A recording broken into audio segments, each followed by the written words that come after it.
నా దగ్గర నిన్ను విడిచిపెట్టడానికి అధికారం ఉంది తెలుసా అని అన్నాడు. ఈయన అన్నాడు, స్మైల్ కొట్టాడు, నీకు అర్థం కావట్లేదు, నేను వచ్చిందే ఈ రోజు కోసం, నేను వచ్చిందే మరణాన్ని చంపటం కోసం, నువ్వేంది నన్ను విడిచిపెట్టేది?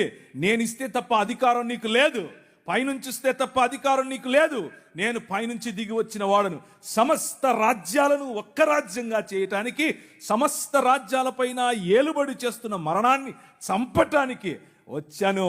ద కింగ్ ఈజ్ హియర్ అని చెప్పాడు. The king is here. అయితే my kingdom is not of this world. ఈ లోక సంబంధమైన రాజ్యం కాదు. నువ్వు అనుకుంటున్నట్లు కత్తులు కటారులు తీసుకుని, నువ్వు అనుకుంటున్నట్టు మీ నాయన చేసినట్లు దౌత్యపరమైన ఒత్తిడి తీసుకొచ్చి, లేకపోతే ఇంకేదో 11వ అధ్యాయం దానియేలు గ్రంథంలో ఒక లిస్ట్ ఉంటుంది, ఎవరెవరు ఎలా పరిపాలిస్తారు.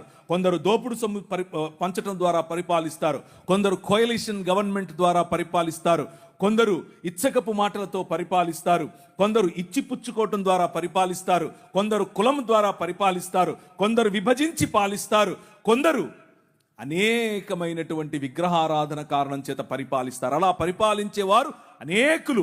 భయపెట్టి పరిపాలించేవాడు ఒకడు, శూరత్వంతో పరిపాలించేవాడు ఒకడు. ఇలాంటి పరిపాలనా పద్ధతులు లోకములో చాలా ఉన్నాయి. ఇది లోక మర్యాద. కానీ ఈ రాజ్యం, నీ రాజు స్థాపిస్తున్నటువంటి రాజ్యం ఈ అన్ని పద్ధతులకు అతీతమైనటువంటి ఆలోచన. ఆ ఆలోచన ఒక్క మానవ సమాజం అనే ఆలోచన, ఆ ఆలోచన ఒక్క క్రీస్తు శరీరం అనే ఆలోచన. ఆ ఆలోచన తిరిగి వాదులాడేది కాదు, తిరిగి దెబ్బలాడేది కాదు, క్షమించేది. తండ్రి, వీరేం చేస్తున్నారో వీరికి తెలీదు, వీరిని క్షమించు అని తన గడ్డము పీకిన వాడిని, పిడిగుద్దులు గుద్దిన వాడికి, తరువాత ఆయనను దాన్ని ఏమంటారు, చాల్కొడితో కొట్టిన వాడిని, ఆయన మోసుకొని పోతున్నటువంటి సిలువ భారం ఇంకా పెంచాలని ఆలోచించే వారిని చూసి అన్నమాట అది.